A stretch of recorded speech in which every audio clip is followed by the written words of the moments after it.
हरे कृष्णा कृष्णा कृष्णा हरे हरे, हरे राम राम राम हरे हरे, हरे कृष्णा कृष्णा कृष्णा हरे हरे, हरे राम राम राम हरे हरे। हरि बोल। सकले ভালো থাকুন, আনন্দে থাকুন। হরে কৃষ্ণ।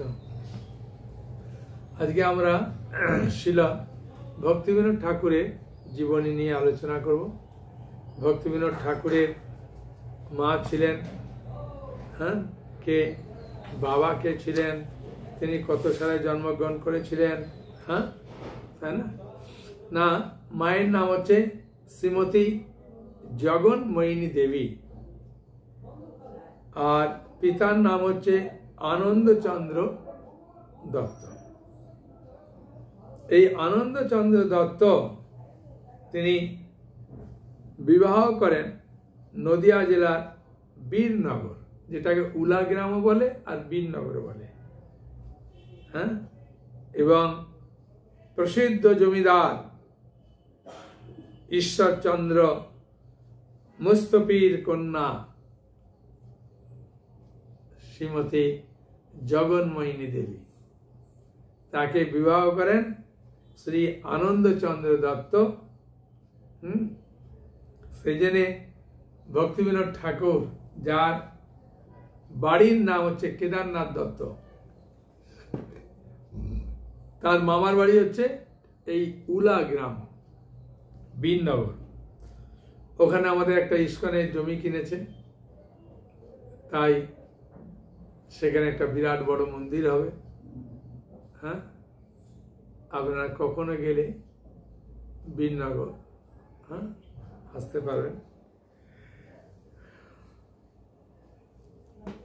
কেদারনাথ দত্তের যে মাতামহ ঈশ্বরচন্দ্র মুস্তফি এক ধনাঢ্য জমিদার ছিলেন নদিয়া জেলা। সুবিশাল প্রাসাদ, মানে অনেক ঐশ্বর্যের। জমিদার হলে তো তার কি ঐশ্বর্য কম হবে? আর তিনি জন্মগ্রহণ করেছিলেন কবে? রবিবারে, বুঝেছেন?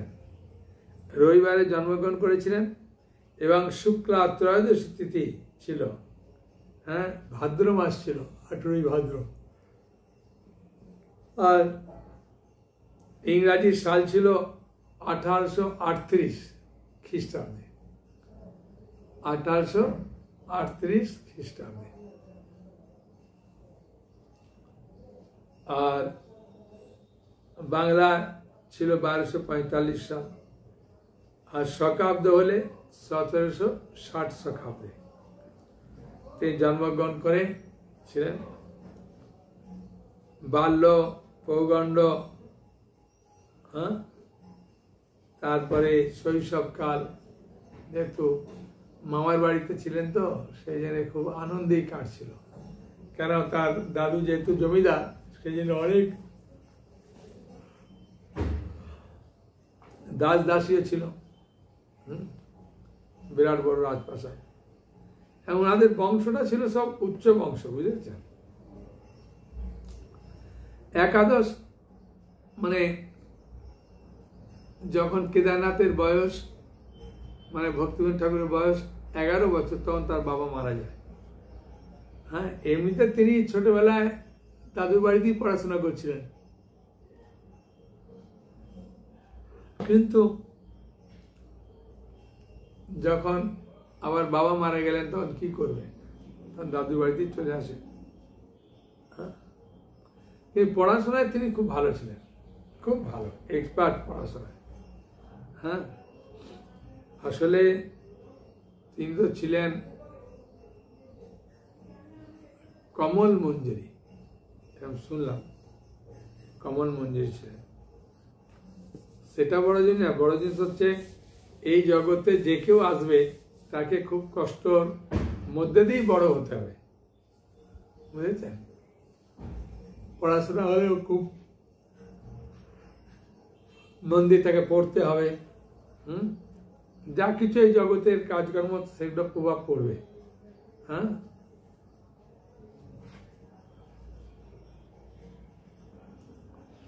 তারপরে তিনি 12 বছরে বিয়ে করেছিলেন হ্যাঁ, বাবা 11 বছরে মারা গেলেন, 12 বছর তার মায়ের ইচ্ছা আমি বৌমা করবো, কিন্তু বৌমার বয়স 5 বছর। তো 5 বছরের মেয়ে কি আর শ্বশুর বাড়িতে কি বুঝবে, বাপের বাড়িতেই থাকতে চায়, তাই না? 5 বছরের মেয়ে সে বিয়ের সম্বন্ধে কি জানবে? যাক, ভগবানের ইচ্ছা, তিনি বিবাহ করেছেন আর কি। কিন্তু প্রথম পত্নী তিনি মারা গিয়েছিলেন, দ্বিতীয়বার আবার একটা বিয়ে করেন, তার একটা গর্ভের সন্তানও ছিল। হ্যাঁ, তারপর তিনি মা ভগবতী দেবীকে বিবাহ করেন। ভক্তির সিদ্ধান্ত সরস্বতী ঠাকুর মা ভগবতী দেবীর সন্তান।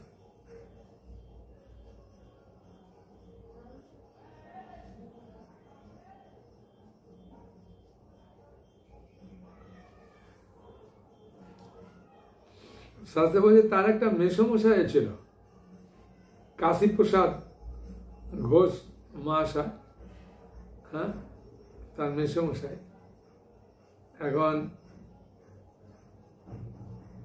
মাতামায়ের মৃত্যুর পর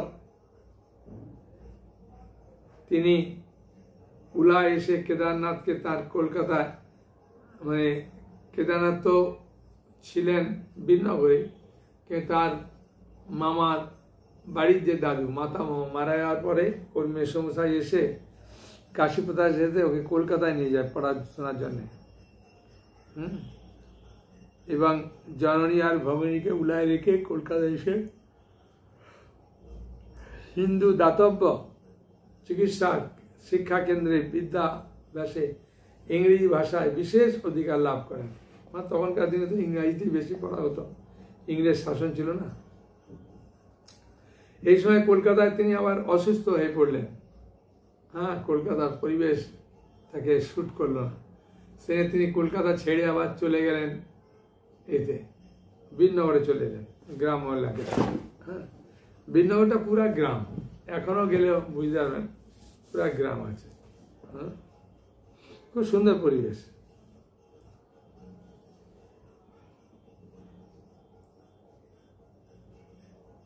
তা একবার ওই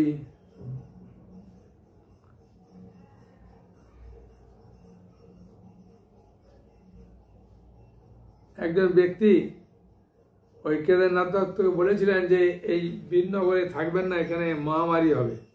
আর সত্যি করেই কোনো কারণে একটা মহামারী হলো, বহু লোক ওই গ্রাম থেকে ছেড়ে চলে গেলেন, পুরা গ্রামটা ফাঁকা হয়ে গেল। হ্যাঁ, তারপরে 1856 খ্রিস্টাব্দে কেদারনাথ দত্ত কলকাতায় হিন্দু কলেজের প্রথম শ্রেণীতে অধ্যয়নে আরম্ভ করেন।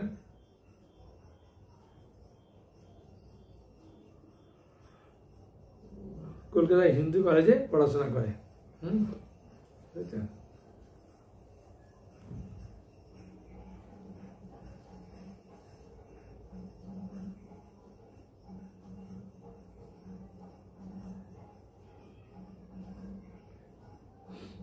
তা বীরনগরে যখন মহামারী হলো, তখন ওই মা আর ঠাকুমাকে তিনি কলকাতায় নিয়ে চলে আসেন, যে কলকাতা চলে এসো। যদিও এই সময় অর্থের অভাবে দিন যেতে ছিল, তথাপি বিদ্যাচর্চা সভা সমিতিতে যোগদান হতে নিবৃত্ত হয় না। তিনি ঈশ্বরচন্দ্র বিদ্যাসাগর মহোদয়ের খুব প্রিয় ছাত্র ছিলেন। সেই জন্য একবার বোধোদয় গ্রন্থে বিদ্যাসাগর মহাশয় লিখেছেন যে ঈশ্বর নিরাকার। তখন ভক্তিবিনোদ ঠাকুর তাকে কথা প্রসঙ্গে জিজ্ঞাসা করছেন, যেহেতু তার সঙ্গে সম্পর্ক ভালো, ভালো ছাত্র, যে আপনি এটা দেখে লিখেছেন না না দেখে লিখেছেন? হ্যাঁ, আপনি কি নিরাকার স্বরূপ যে লিখেছেন এটা কি দেখেছেন? বলছেন না, আমি দেখিনি। হ্যাঁ, বিদ্যাসাগর মহাশয় সত্যি বলেছিলেন। হ্যাঁ, এবং 1858 খ্রিস্টাব্দে কেদারনাথ দত্ত পিতামহ শ্রী রাজবল্লভ দত্তকে দর্শনের জন্য উড়িষ্যা অভিমুখে মা আর পত্নীকে নিয়ে অতি কষ্টের ছুটি পেয়ে গোবিন্দপুরে গমন করলেন। তাদের দেখে পিতামহ রোদন করতে লাগলেন। পিতামহ মানে বাবার বাবা, দাদু। তিনি মানে ভক্তিবিনোদ ঠাকুরকে দেখে কান্না করছেন। তিনি অনেক বৃদ্ধ হয়েছিলেন। হ্যাঁ, তারা উড়িষ্যায় ছিল তো, যে উড়িষ্যা ইচ্ছা গেল যে দাদুকে আবার দেখে আসি। তাই নিজের স্ত্রীকে নিয়ে আর মাকে নিয়ে গেছেন দেখতে। কিন্তু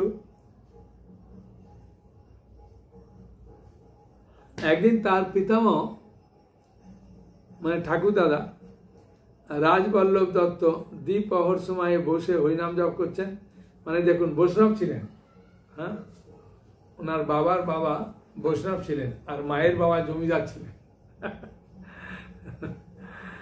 তা বৈষ্ণব ছিলেন, তা বলছে বৈষ্ণবের আশীর্বাদরা ভক্তি জীবনে খুব গুরুত্বপূর্ণ। হ্যাঁ, বৈষ্ণবের আবেদনে কৃষ্ণ দয়াময়। তাই রাজবল্লভ দত্ত দুপুরের সময় হরিনাম করছেন। ওই সময় ভোজন সমাপ্ত করে কেদারনাথ দত্ত ভোজন সমাপ্ত করে পিতামহের কাছে এলেন, মানে ঠাকুরদাদার কাছে।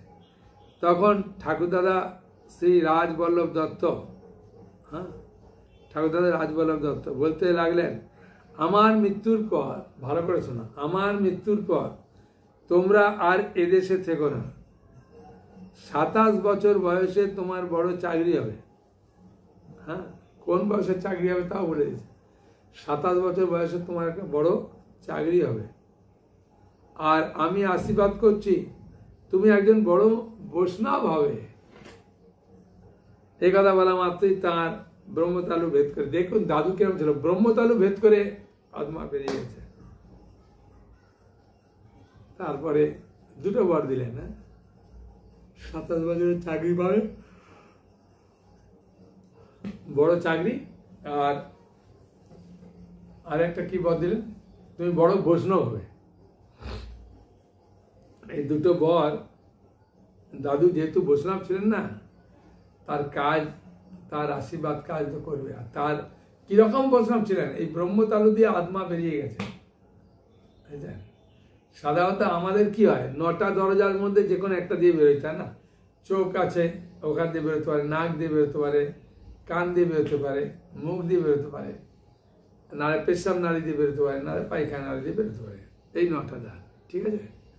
তাই এই 9টা দ্বারের যেমন দুটো চোখ, দুটো নাক, দুটো কান, এবার 9টা দরজা। তাই দরজার যে কোনো একটা দিয়ে বেরোবে। কিন্তু এখানে দেখা যাচ্ছে যে এই পিতামহ রাজবল্লভ দত্ত তিনি ভগবানের ধ্যান করছিলেন, ওই সময় বেরিয়ে গেলেন। তাই এখানে বলছেন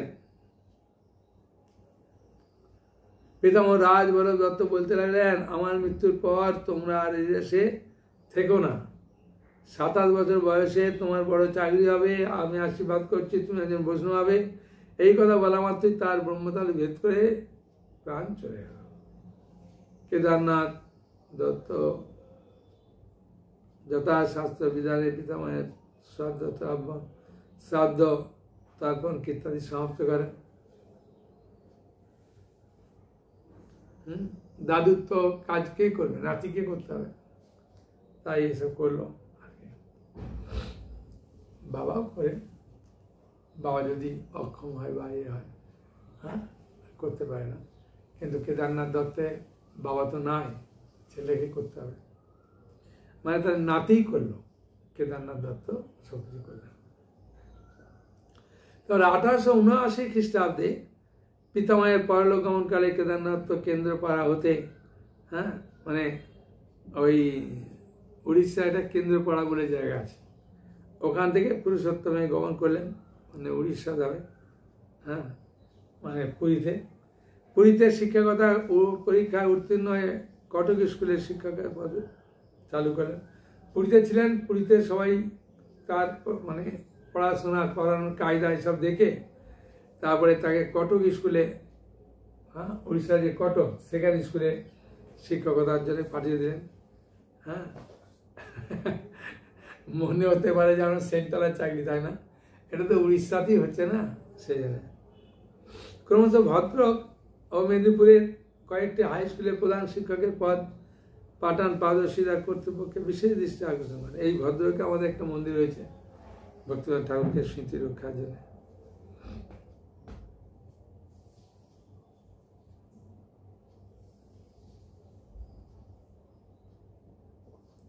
ভদ্রকে তিনি হেডমাস্টার পদে ছিলেন। হ্যাঁ, আর সেই সময় বেতন ছিল মাত্র 45 টাকা। 45 টাকা হলে অনেক বেতন। এখন 45,000 টাকা বেতন, তাও কম হয়ে যাবে, বুঝেছেন? সেই সময় 45 টাকা বেতন কম নয়।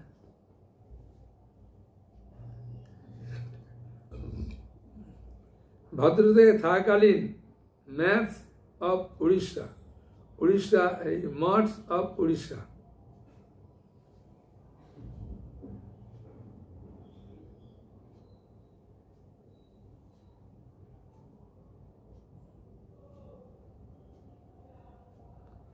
ভদ্রকে অবস্থানকালে তাঁর জ্যেষ্ঠ পুত্র অন্নদা প্রসাদ বা অচ্যুতানন্দ জন্মগ্রহণ করেন, বুঝেছেন? যখন ভদ্রকে ছিলেন তখন তার প্রথম পুত্র হয়। হ্যাঁ, তাহলে তখন ওই প্রথমকার স্ত্রী ছিল, তাই না?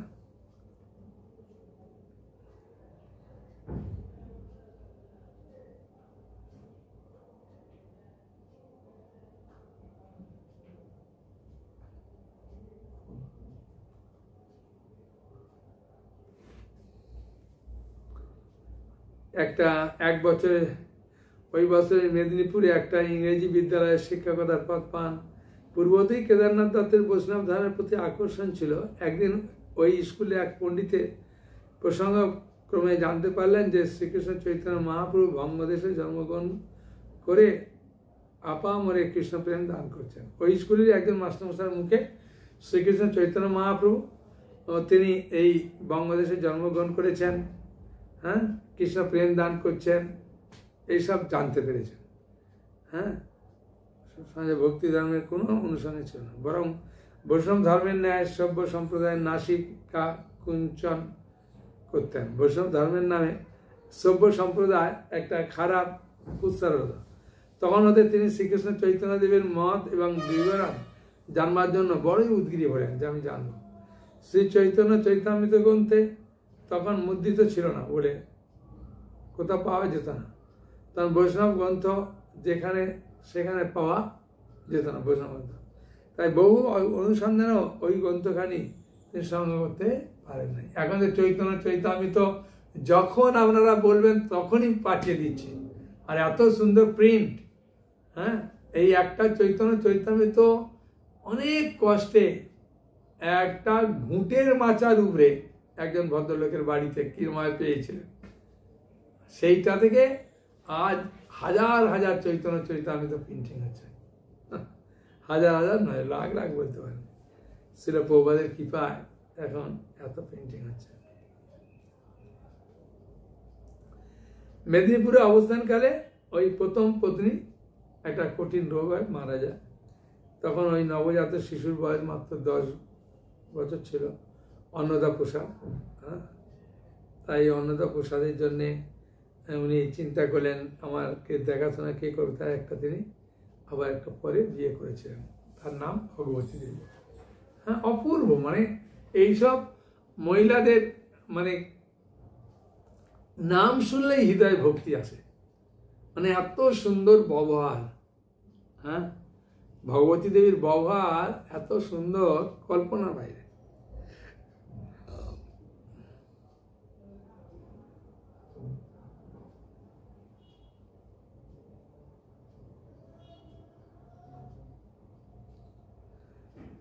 পরে তিনি জগপুরে রায় মহাশয়ের দৈত্রী শ্রীমতী ভগবতী দেবী বিয়ে করেন। তার পত্নী সুশীলা, শান্ত, যাবতীয় কার্যে সুনিপুণা। হ্যাঁ, সেই জন্য কেদারনাথ দত্ত তিনি এত আগিয়ে যেতে পেরেছেন।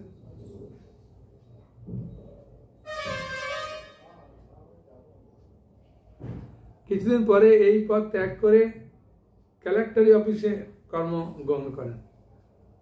হ্যাঁ,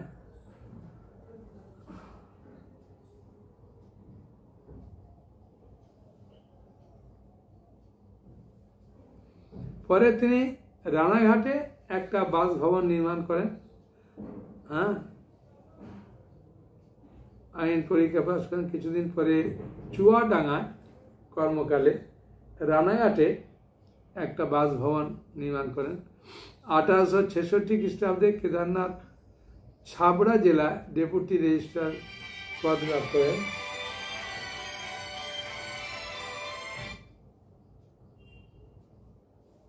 হ্যাঁ, তা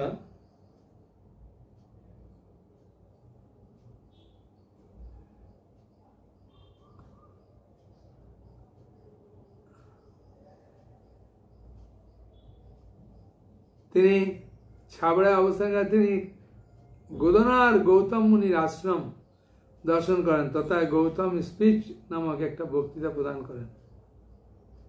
তিনি যখন যেখানে যেতেন তথায় তিনি তীর্থভ্রমণে বের হয়ে পশ্চিম দেশীয় তীর্থ কাশী, প্রয়াগ, মথুরা, বৃন্দাবন দর্শন করেছেন। ছাবড়াতে ক্রমশ তিনি কৃষ্ণগুঞ্জে পূর্ণিমা প্রভাত।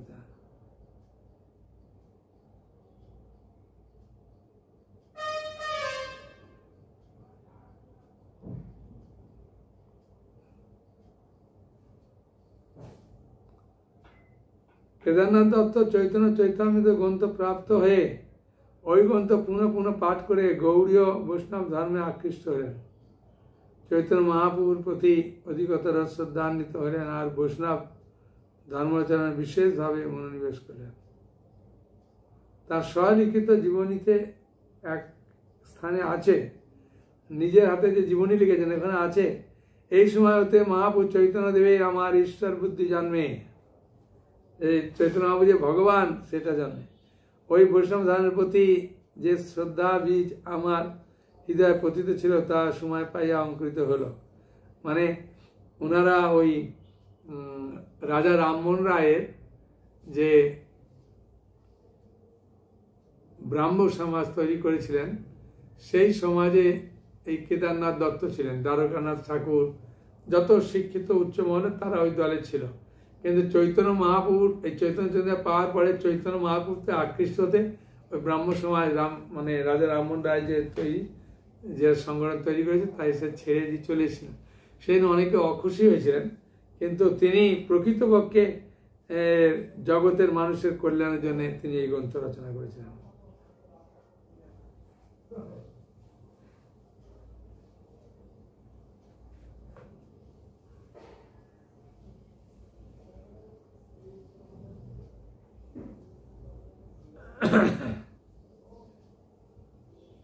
চৈতন্য গীতা,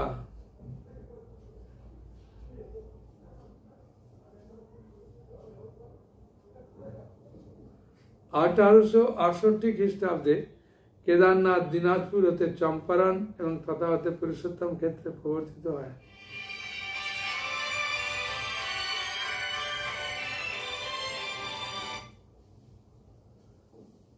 হরে কৃষ্ণ প্রভু বলুন, আমি ক্লাস দিচ্ছি, আপনি হোয়াটসঅ্যাপে বলে দেন। হ্যাঁ,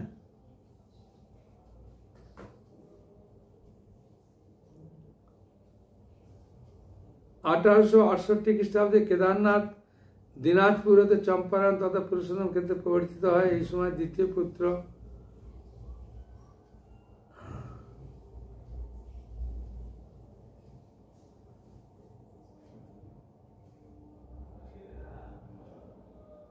যখন পুরীতে এলেন, পুরীতে আসার পরে তিনি প্রতিদিন জগন্নাথ দেবকে দর্শনে যেতেন।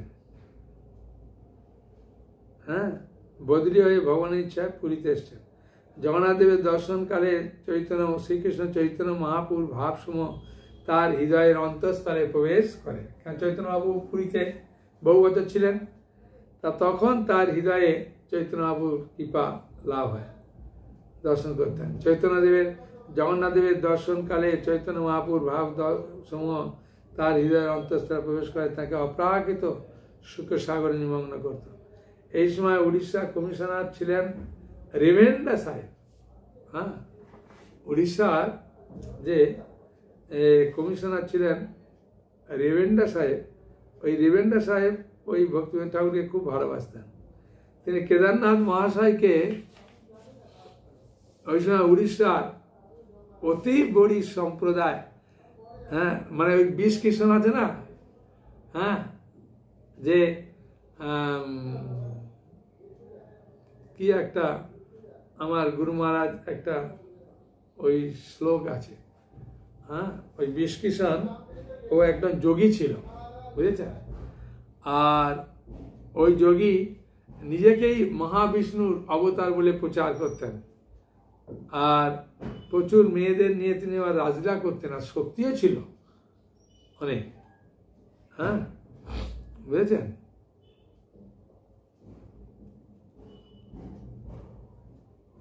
উড়িষ্যার বিভিন্ন স্থানে তিনি ঘোষণা করলো যে 14ই চৈত্র পৃথিবী একে মিলেচ্ছগণের হস্ত হতে উদ্ধার করে চতুর্ভুজ মূর্তিতে দেখাবে, ধর্ম সংস্থান করবে। বিশ কিষণের প্রচার তালিকা। হ্যাঁ, বনেরে অছি বিশ কিষান, গুপ্তেরে অছি ন জানাইয়া, 14 মিনেরে আরম্ভীর রণ, চতুর্ভুজে হই নাসিব মিলেচ্ছগণ। হ্যাঁ, তা ওই বিশ কিষণের প্রচার বন্ধ করার জন্য ভক্তিবিনোদ ঠাকুর খুব আগ্রহের সঙ্গে লেগেছিলেন, কিন্তু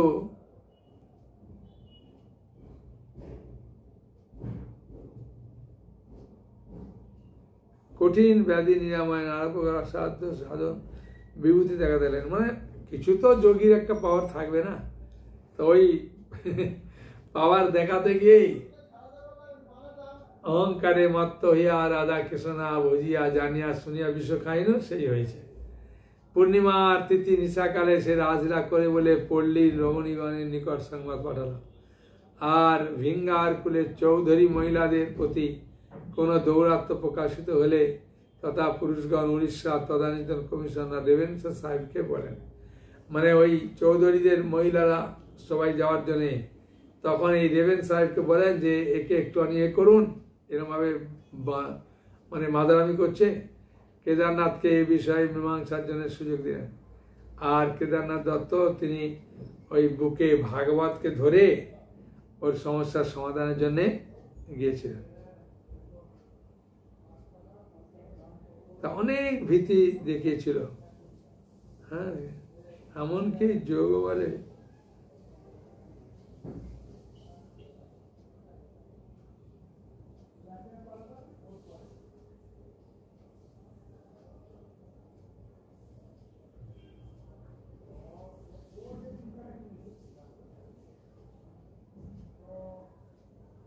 বিষ্কিষণকে 1.5 বছর কারাদণ্ডের আদেশ দেওয়া হলো। মানে ও যখন ধরতে যায় না, তখন ও কিছুটা মন্ত্রশক্তির প্রভাবে ও স্ত্রী ওদের কিছু ক্ষতি করেছিল, কিন্তু ভক্তিবিনোদ ঠাকুর ভাগবত ধরেছিল বলে ওনার ক্ষতি করতে পারেনি, অনেক চেষ্টা করেছিল।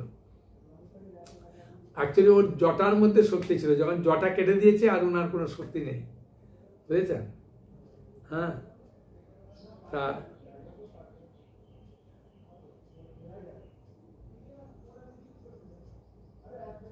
বিষ্কিষণ 21 দিন পর্যন্ত জলবিন্দু গ্রহণ না করে তখন ওই উড়িষ্যা থেকে মেদিনীপুর জেলায় ওখানে জেলে রেখেছিল। হ্যাঁ, জেলে সাধারণত কাছাকাছি রাখে না, দূরে রাখে, তখন ওইখানেই প্রাণ ত্যাগ করছেন। যাজপুরে এক ব্যক্তি আপনাকে ব্রহ্মার অবতার ও খুরদায় আর এক ব্যক্তি আপনাকে বড়দেব অবতার বলে ঘোষণা করেছিলেন।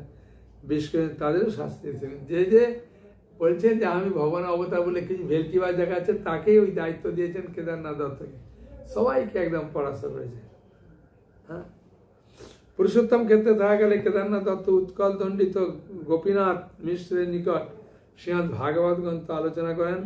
তাঁরই সাহায্য পুরীরাজের গ্রন্থগারে বহু অর্থ ব্যয় করে শ্রীল জীব গোস্বামীর রচিত ষট সন্দর্ভ গ্রন্থে গ্রন্থের সংগ্রহপূর্বক স্বহস্তে বঙ্গাক্ষর অনুরূপী অধ্যয়ন করেন।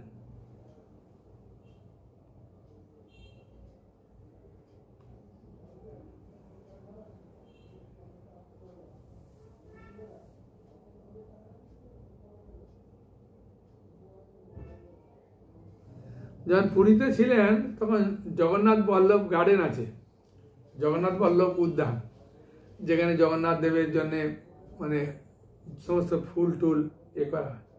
তো ওইখানে তিনি রামানন্দ রায় ওখানে থাকতেন, মহাপুর প্রিয় পার্শ্বদ। তো ওইখানে বসে তিনি একটা গ্রন্থ রচনা করলেন।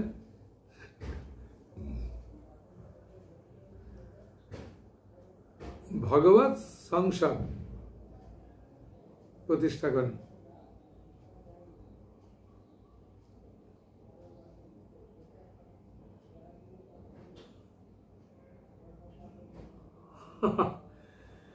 রঘুনাথ একটা ঘটনা হচ্ছে দেখুন। সিদ্ধ রঘুনাথ দাস বলে একজন বাবাজি, তিনি কেদারনাথ দত্তকে পাত্তা দিতেন না, মিশতেন না, কথা বলতেন না। কারণ ও দেখতেন কেদারনাথ দত্তের গলায় তুলসী মালা নেই, দাদুর সঙ্গে তিলক নেই। ও কোন সম্প্রদায়ের মানুষ, কি ব্যাপার, ও কি ভক্ত। কিন্তু কয়েকদিনের মধ্যেই তার হঠাৎ একটা রোগ হয়। আর জগন্নাথ দাস বাবাজি, জগন্নাথ দেব বাবাজিকে স্বপ্ন প্রদান করেন। জগন্নাথ দেব ওই বাবাজিকে, সিদ্ধ রঘুনাথ দাস বাবাজিকে স্বপ্ন প্রদান করেন, হে সিদ্ধ রঘুনাথ দাস, তুই জানিস ও আমার কত প্রিয় ভক্ত, গলায় তুলসী মালা পড়িনি, তার তিলক পর্যন্ত কি হয়েছে, ও কি ভক্ত নয়? হ্যাঁ, ওর অন্তরটা জানিস তুই? হ্যাঁ, তুই ওর জন্য অপরাধ করেছিস। হ্যাঁ, কয়েকদিনের মধ্যেই কঠিন অসুখ হতেই যখন ঠাট্টা বিদ্রুপ করেছে, একদিন কেদারনাথের কাছে গিয়ে ক্ষমা প্রার্থনা করলেন। আপনার তিলক মালা দেখে আমি আপনাকে অবজ্ঞা করেছি, না দেখে আমায় ক্ষমা করুন। কেদারনাথ বললেন, বাবাজি মহাশয়, আমার কি দোষ? তিলক মালার দীক্ষাগুরু দিয়ে থাকেন, তিলক আর মালার দীক্ষাগুরু দিয়ে থাকেন। মহাপ্রভু এখনো দীক্ষাগুরু মিলিয়ে দেননি, মহাপ্রভু আমাকে পাঠায়নি দীক্ষাগুরু, কেবল মালার সাহায্যে হরিনাম জপ করি। এই অবস্থায় নিজের মনোমতো তিলক মালা নেওয়া কি ভালো হবে? রঘুনাথ দাস বাবাজি সব বুঝতে পেরে কেদারনাথকে খুব প্রশংসা করেন। হ্যাঁ, এই সময় স্বরূপ দাস বাবাজি নামে আর একজন নির্মাস্টার মহাপুরুষ শ্রীক্ষেত্র ধামে সমুদ্রেতে 27 জনে ভজনা করতেন। কেদারনাথ প্রায় তার দর্শনে যেতেন। মানে একজন সাধু পুরুষ থাকতেন। ওই যে 27 রোডটা, এটা হচ্ছে আমাদের ইস্কন থেকে, হ্যাঁ, জগন্নাথ দেব যাওয়ার রাস্তা, যেটা রাস্তা ইস্কন মন্দির থেকে, ওইটাকে বলে 27 রোড। মানে সেখানে সব গৌড়ীয় মঠের ভক্তরা, গৌড়ীয় ভক্তরা সব ওই লাইনেই থাকতেন মহাপুরুষের সঙ্গে যখন 4 মাস থাকতেন।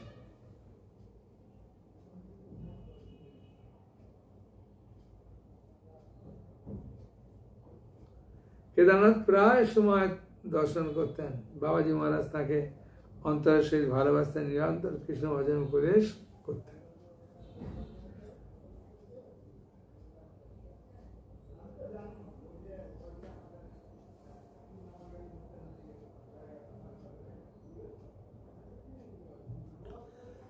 যখন ওই জগন্নাথের কাছেই থাকতেন, হ্যাঁ, পূর্ণ 5 বৎসর যাবৎকাল জগন্নাথ দেবের সেই সেবায় নিযুক্ত ছিলেন।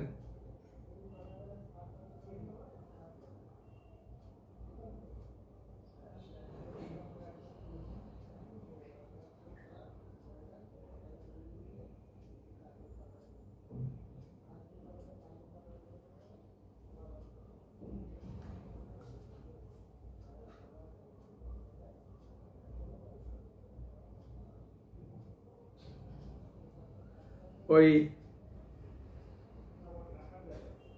ভক্তি সিদ্ধান্ত সরস্বতী প্রভুপাদ যখন পুরীতে ছিলেন, হ্যাঁ, তখন বড়দণ্ডের কাছে নারায়ণ ছাতা বলে ওখানে মানে কেদারনাথ দত্তে থাকতেন। মানে ওই গুন্ডিচা মন্দির যাওয়ার রাস্তায়, মানে জগন্নাথ মন্দির থেকে অল্প দূর, ওই 5 মিনিটের রাস্তা ওই মন্দিরটা। এখন ওখানে মঠ হয়েছে।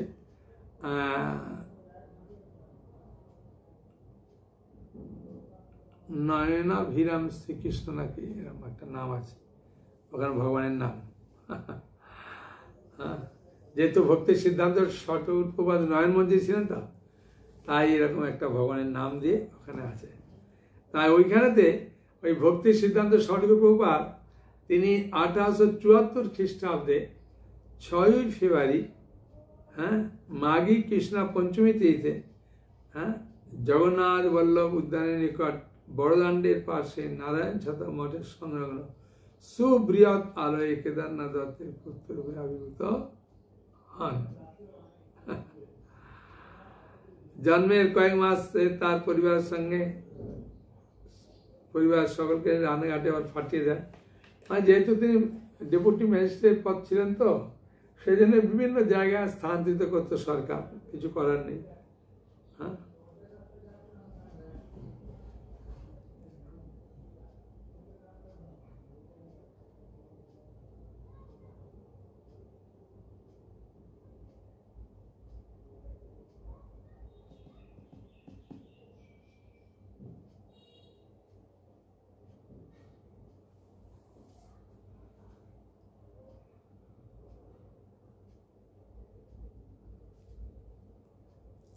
শাস্ত্রে বিধানুসারে বৈধ ভক্ত জীবনে দীক্ষাগুরুর পদাশ্রয়ে অবশ্য প্রয়োজনীয়তা আছে। তিনি নিত্যসিদ্ধ পার্ষদ হয়েও গোলকনাথ গৌরাঙ্গ মহাপুর প্রিয়তম, গোলকনাথ গৌরাঙ্গ মহাপুর প্রিয়তম রঘুনাথ দাস গোস্বামীর আদর্শ গ্রহণ করে, রঘুনাথ দাস গোস্বামীর আদর্শ গ্রহণ করে জাহ্নবা শাখা মানে নিত্যানন্দপুর স্ত্রী যে জাহ্নবা মা, ওই পরম্পরা ধারায় বাগনাপাড়ায়, বাগনাপাড়ায় ও বাগনাপাড়ায় স্টেশন আছে, বাগনাপাড়ায় ওখানেও খুব সুন্দর সুন্দর কাহিনী আছে। বাগনাপাড়ায় শ্রী বংশীবদনানন্দ ঠাকুরের বংশধর শ্রী বিপিন বিহারী গোস্বামীর কাছে মন্ত্র দীক্ষা নেন, বুঝেছেন? মানে জাহ্নমাতা শাখা বাংলাপাড়ায় শ্রী বংশীবদনানন্দ ঠাকুরের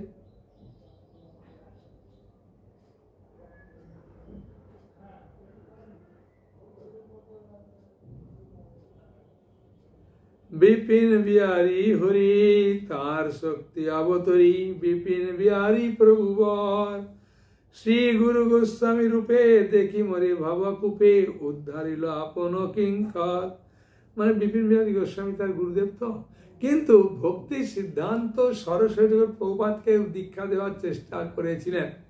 ভক্তিবিনোদ ঠাকুর বললেন, বাবা তোকে দীক্ষা দেওয়ার জন্য অনেকেই করেছে, তুই গৌরকিশোর দাসবাজি মহারাজের থেকে দীক্ষা নেবে। তাই গৌরকিশোর দাসবাজি মহারাজের থেকে ভক্তি সিদ্ধান্ত ঠাকুর প্রভুপাদ দীক্ষা নেন। হ্যাঁ, এটা অ্যাকচুয়ালি গোপনে বাবাই ওকে লুকিয়ে বলে দিয়েছিলেন। কেন বলছেন, গুরু মেলে লাখ লাখ, শিষ্য মেলে একদম মানে গুরু অনেক পাওয়া যায়, কিন্তু প্রকৃত শিষ্য পাওয়া খুব কঠিন।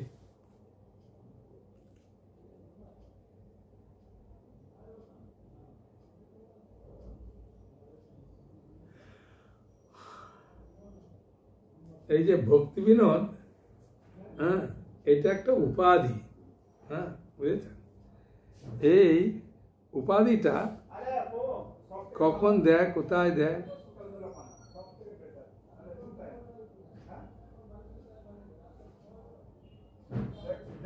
ভক্তি বিনোদ সংজ্ঞা প্রদান করে 1886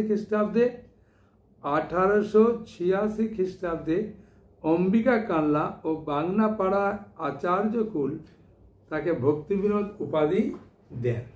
হ্যাঁ, বুঝেছেন?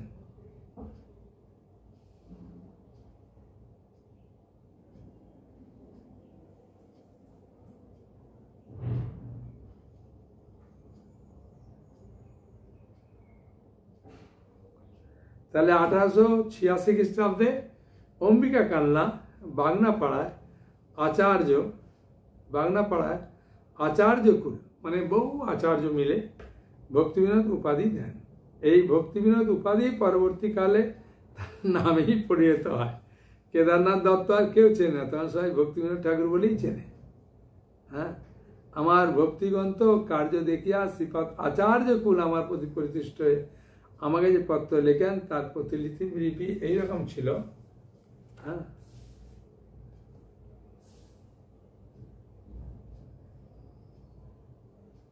শ্রীপট্ট বাগনাপাড়া নিবাসী ভীর গোস্বামী ভি শ্রী কেদারনাথ দত্তায় ভক্তায় শিষ্যায় কৃপায়া ভক্তি বিনোদ ওপি প্রদত্ত।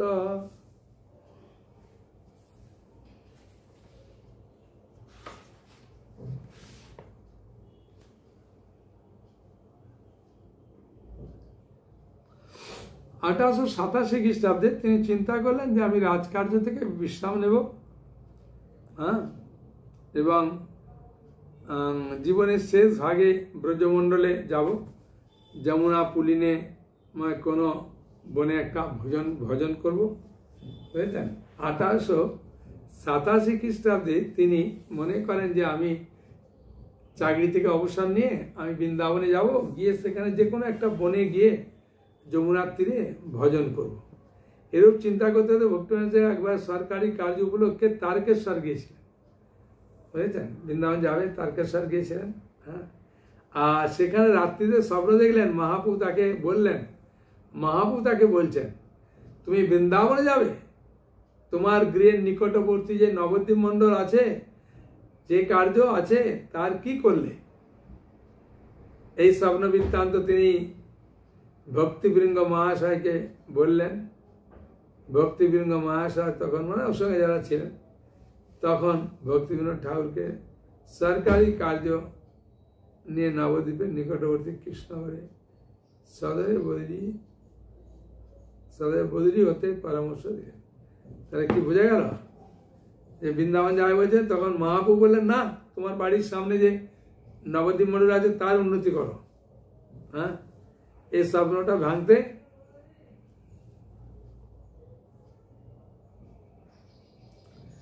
সেই ভক্তিবৃন্দ মহাশয় তখন ভক্তিবিনোদ ঠাকুরকে সরকারি কার্যে নিয়ে নবদ্বীপের নিকটবর্তী কৃষ্ণনগরে তিনি বদলি হয়ে এলেন। আর এসে ভক্তিবিনোদ ঠাকুর অনেক প্রচেষ্টা করলেন, ডেপুটি ম্যাজিস্ট্রেট ছিলেন তো।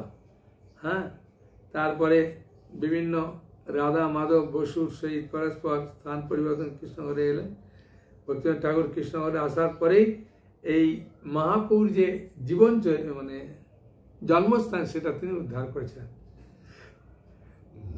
একদিন তিনি তার আত্মচরিত্রে তিনি নিজে লিখছেন যে একদিন তিনি সন্ধ্যার পর আমি কমল এবং একজন কেরানি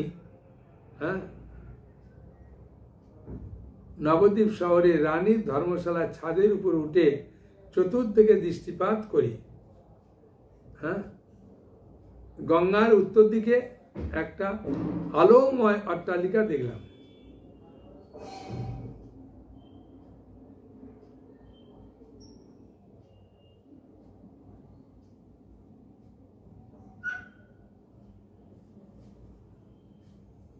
কি দেখলেন ছাদের উপরে? যে সেই রানীর ছাদ থেকে সেই স্থানটি ভালো করে দেখলাম তত একটা তাল গাছ আছে। আর অন্য লোককে জিজ্ঞাসা করা, তারা বলল যে বল্লাল দিঘি তথা বল্লাল সেনের দুর্গা আদি চিহ্ন আছে।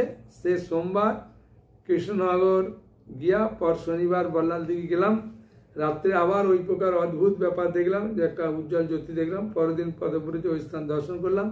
তত্ত্বস্থ পুরাতন লোকদিকে জিজ্ঞাসা করলাম যে মহাপুর জন্মস্থান কোনটা, জানতে পারলাম শ্রী নরহরি সরকার ঠাকুর পরিক্রমা পদ্ধতি ভক্তি রত্নাকর বা চৈতন্য ভাগবতী গ্রন্থে যে সমস্ত গ্রাম পল্লী উল্লেখ আছে তা ক্রমশ সমস্ত দেখলাম।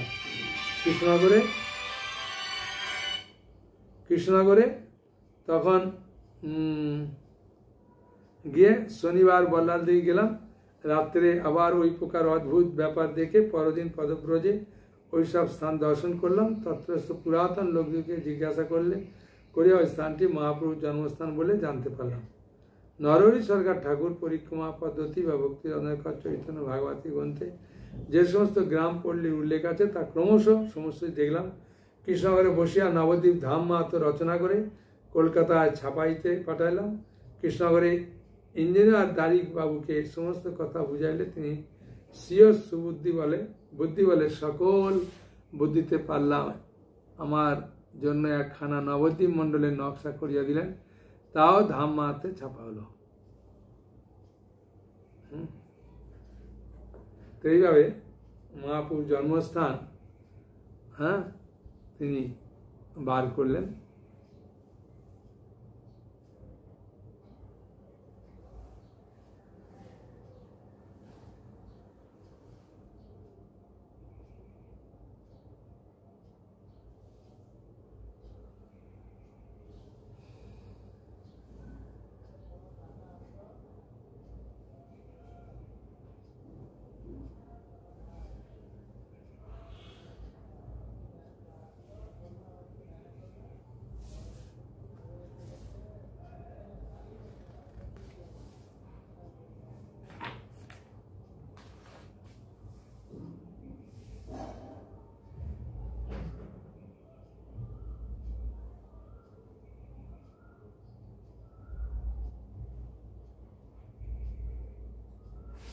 1300 বঙ্গাব্দের মাঘ মাসে কৃষ্ণনগরে এবি স্কুলে একটা মহতী সভা আহ্বানে ভক্তিবিনোদ ঠাকুর গৌরহরির জন্মস্থান শ্রী মায়াপুর সম্বন্ধে গবেষণামূলক প্রবন্ধ পাঠ করেন এবং 1893 খ্রিস্টাব্দে জগন্নাথ দাস বাজি মহারাজ আজ মায়াপুর দর্শনে এসেছিলেন।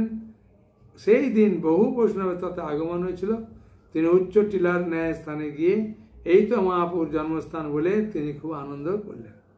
হ্যাঁ, যেটা এখন মায়াপুরের জন্মস্থান সেটা তিনি আবিষ্কার করলেন।